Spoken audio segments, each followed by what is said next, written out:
Olá pessoal, um ótimo dia para todos vocês, espero que todos estejam muito bem. Para quem não me conhece, meu nome é Andréia, sou professora, psicopedagoga, mãe do Pepe e do Bernardo e hoje eu vim aqui falar de um tema que para nós pais, né, eu creio que a maioria aqui já passou por esse tema que eu vou estar abordando hoje, que é o luto após o diagnóstico. Mas antes de falar um pouquinho sobre esse tema, eu quero agradecer a todos vocês que estão aqui no canal, a todos vocês que compartilham as histórias de vida de vocês, que dão os depoimentos de vocês.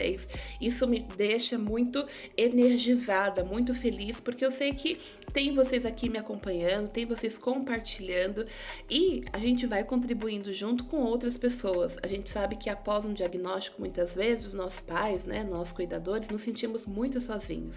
E quando a gente vê o depoimento de outras pessoas que passaram pelo que a gente está passando, que vivem, né, realidades bem parecidas com o que a gente está passando, a gente consegue, então, suportar, né, essa nossa realidade, essas dificuldades que é ter um diagnóstico aí de uma deficiência, de um transtorno. Então, eu quero iniciar o vídeo aqui agradecendo a todos vocês que têm colaborado aí com os comentários, com as participações, ok? E hoje, então, a gente vai falar um pouquinho sobre o luto, algo que ocorre aí muitas vezes, né, com as famílias após o diagnóstico. Mas antes da gente falar um pouquinho, né, sobre essas fases aí que ocorrem dentro do luto, a gente tem que entender, né, o que significa aí essa palavra luto. Muitas vezes presente, né, a perca de alguém, de algum familiar, alguma pessoa querida, nesse processo de pandemia, quantas percas a gente já não teve e a gente tem que lidar, né, todos os dias aí com novas aí mortes, com novas percas, que não dá tempo da gente nem amaziguar aí um pouquinho, né, o nosso coração. Então, quando a gente fala, né, em luto, muitas vezes ele não se refere apenas à morte física, né, a morte da perca de alguém, mas a morte de um status social, a morte de uma realidade que você vivenciava, de um casamento, e também a morte aí, né, do nascimento de uma criança, não perca, né, mas o nascimento de uma criança, e quando essa criança aí, ela é diagnosticada, né, todas aquelas expectativas, todos aqueles sonhos que os pais, né, criam ao esperar uma criança, acabam morrendo junto com o diagnóstico, que aqueles sonhos que ela tinha por conta do diagnóstico, ela acha que não pode, né, acontecer, que não vai acontecer, e isso acaba gerando aí essa morte, né, acaba gerando aí esse sofrimento para essa família. Então, o luto, ele está ligado, né, a este processo, a essa travessia aí de um estado que vai se caracterizar por um conjunto de reações, né, de emoções, de sentimentos aí que a gente vai sentir, mas que eles são muito significativos e muito importantes para que a gente passe por esse processo. E quando a gente tem um filho que é diagnosticado com TDAH, com autismo, dislexia, enfim, com uma deficiência, né, uma deficiência intelectual, enfim, não importa, né, qual que é o CID que vai ali na frente, mas ao ser diagnosticado, nós pais, né, já vai tendo aquele sentimento de perca, aquele sentimento de tristeza, de angústia, porque todas aquelas expectativas, todos aqueles sonhos que a gente tinha para essa criança, eles acabam morrendo ali, muitas vezes, né? Então, esse é um processo aí normal que ocorre com todas as pessoas, né? Eu já falei em alguns vídeos aqui que eu não lembro de ter passado por esse processo, talvez o meu processo de luto foi muito rápido, até porque eu já trabalhava, né, com crianças com deficiências, com autismo, então para mim foi mais fácil enxergar, né, tudo aquilo ali que eu estava vivenciando naquele diagnóstico, porque eu já percebi algumas características do meu filho, né, eu já comentei aqui em outros vídeos. Então, a minha aceitação foi muito mais rápida, porque eu sabia que eu não podia perder tempo. Mas a gente sabe que tem muitos pais, né, muitos cuidadores, que é mais complicado. Essa aceitação, ela demora muito mais, muitas vezes 2, 3, 4, 5 anos. Eu tenho crianças com 7 anos que o pai ainda não aceita que o filho tem uma deficiência.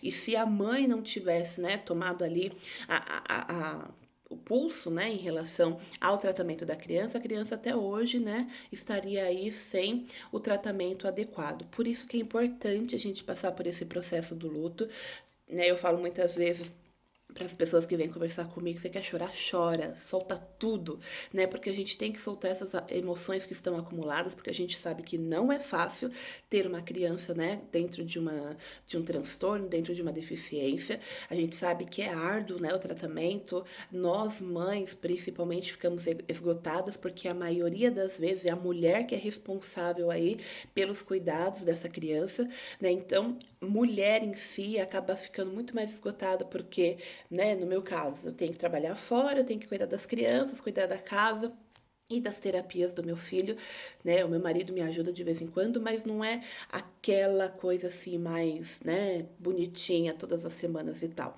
Então a mulher, querendo ou não, ela acaba ficando mais sobrecarregada, sim.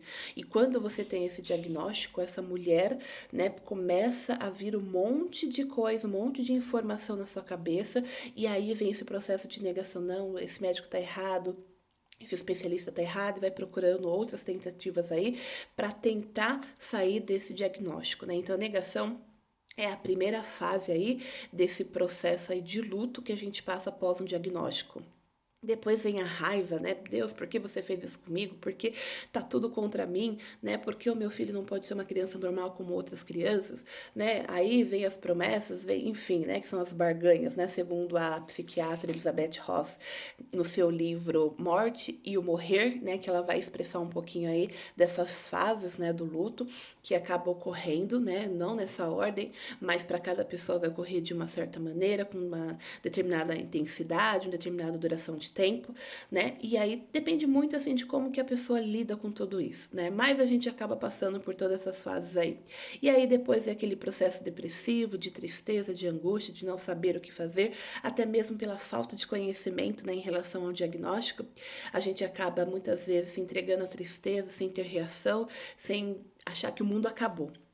Então, esse processo de luto, ele traz para nós, assim, algumas sensações que são muito complicadas, que se a gente não tiver um equilíbrio emocional, né, bom, a gente acaba se entregando à tristeza, à depressão, e aí fica a nossa criança lá precisando da gente e a gente precisando de ajuda, né? Então, se você está nesse processo de luto, busque ajuda profissional, não é vergonha nenhuma, né? Você pedir ajuda. Muitas vezes a gente sabe que não pode contar com a família, né? Então a gente tem que contar com os profissionais que são especialistas naquilo, que vão contribuir, né, para nós passarmos por este processo. Então, se você não está se sentindo bem, se você não consegue conversar com alguém sobre isso, né, procure uma ajuda profissional que com certeza ele vai te ajudar. E aí, passando por todo esse processo, né, muitas vezes a gente já, e eu já comentei aqui, que há pessoas que acabam se sentindo culpadas, né? E isso, gente, é histórico, tá? Eu falo aqui, a gente sabe que não é culpa de ninguém, não adianta se culpar, porque não é culpa nossa, né? É algo que aconteceu, algo genético, é algo que estava ali, né? No nosso gene, na nossa família há tantos anos aí. Mas, infelizmente, a nossa sociedade, quando você estuda sobre as deficiências, vocês vão ver que há muito tempo se culpava a mulher por conta da deficiência do filho, né? A gente tem algumas sociedades aí que ainda hoje, quando a criança nasce com uma deficiência, ela é morta, né? Então a gente percebe que isso ainda está muito impregnado nas sociedades, né? Então essa culpabilização, principalmente da mulher, ocorre-se muito em muitas sociedades, né? Até na Bíblia a gente já viu aí casos, né, de que quando a pessoa tinha uma deficiência, era culpa dos pais, era pecado dos pais, né? Então, quando eu falo essa culpa, não é que eu estou falando que você é culpado, né? E nem que você deve se sentir culpado, porque a gente não tem culpa, mas infelizmente nas sociedades a qual a gente está inserido, isso é histórico, né? De muito tempo atrás, isso já é tido aí, né, como uma culpabilização em relação à mulher, né? Mas a partir de tudo isso, a partir de todas essas etapas aí, nós vamos ter o processo de aceitação, que é o ponto mais importante, ao meu ver, em relação a este processo do luto, porque é quando a gente aceita a realidade da nossa criança, quando a gente aceita esse diagnóstico, é quando a gente começa a tomar pulso sobre a realidade e buscar, né, especialistas que vão atender essa criança. Então, se tiver que chorar, você vai chorar, se você tiver que brigar com Deus, você vai brigar com Deus. Mas você precisa passar por tudo isso para que você consiga chegar no estágio que, ao meu ver, é o mais importante, que é o da aceitação. Porque é quando você aceita que você vai buscar alternativas para ajudar o seu filho. É quando você vai pesquisar quando você vai aprender sobre a deficiência da sua criança e você vai ajudá-la, né, da melhor forma possível, de acordo com as suas condições. A gente sabe que quando depende aí dos órgãos públicos, né, eu já dependi muito. A gente sabe que é muito mais complicado esse processo, muito mais demorado. E aí a gente precisa aprender para poder ajudar as nossas crianças, né? Então, a aceitação ela é fundamental, porque não esqueçam, gente, quanto mais rápido a gente começa a intervenção do nosso filho, né, que a gente chama de intervenção precoce, melhor será a qualidade de vida dessa criança. Quanto mais você demora, mais prejuízos ela vai adquirindo no decorrer dos anos, vai criando uma bola de neve, né? Então, aquela dificuldade ou aquele desenvolvimento que ele não teve com um ano vai aumentar para o segundo ano, porque precisava daquele desenvolvimento para que essa criança conseguisse fazer tal habilidade, e aí ela não vai conseguir, e aí essa bola de neve vai crescendo. Então, é preciso passar pelo processo de luto, é preciso chorar, é preciso negar, a gente vai ter as raivas, né? Todas as raivas aí contidas no nosso coração, mas a gente tem que jogar tudo isso para fora e entender que a gente tem uma pessoa que depende da gente para poder ter uma qualidade de vida pelo menos que razoável. Então, é fundamental que a gente chore, que a gente peça ajuda, que a gente peça auxílio, mas que depois disso a gente tenha sempre em mente que é a partir do momento que a gente aceita, mesmo quando está na negação, né? Você pode estar negando todo o seu direito, né, como ser humano, mas que você busque ajuda para a sua criança, porque cada mês que você perde é um período que a sua criança poderia estar se desenvolvendo. E aí deixa nos comentários para mim como que foi o processo de luto de vocês, como que vocês passaram por este processo do diagnóstico, ou melhor, se você acabou de receber o diagnóstico do seu filho, como que está sendo esse processo? Comenta que eu quero saber. Um beijo e uma ótima semana para vocês. Tchau, tchau, pessoal.